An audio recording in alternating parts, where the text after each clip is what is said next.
the next phase of our work is taking us into the region with the Treat and Train program, which is a Lake Zone health education and care network.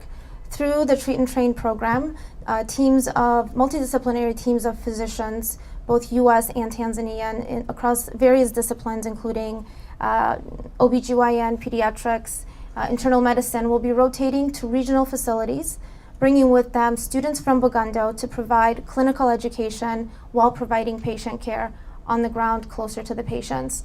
We're quite excited about this model because it really addresses three different areas. The first is continuing to increase the capacity to train more healthcare workers, in this case specifically clinical education.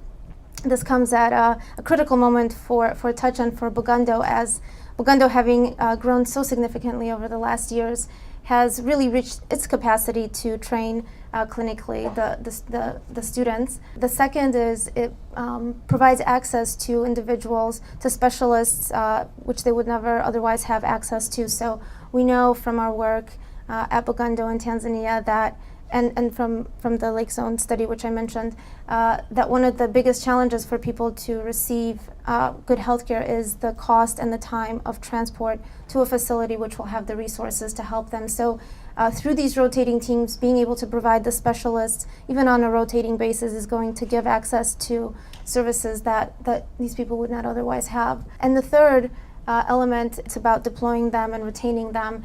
And in our work, we have found that it's a complex question, and it's not just a matter of funding or accommodation, though those are important to us as they are to the healthcare workers that are being deployed in Tanzania, but it's also a question of professional networks and professional development.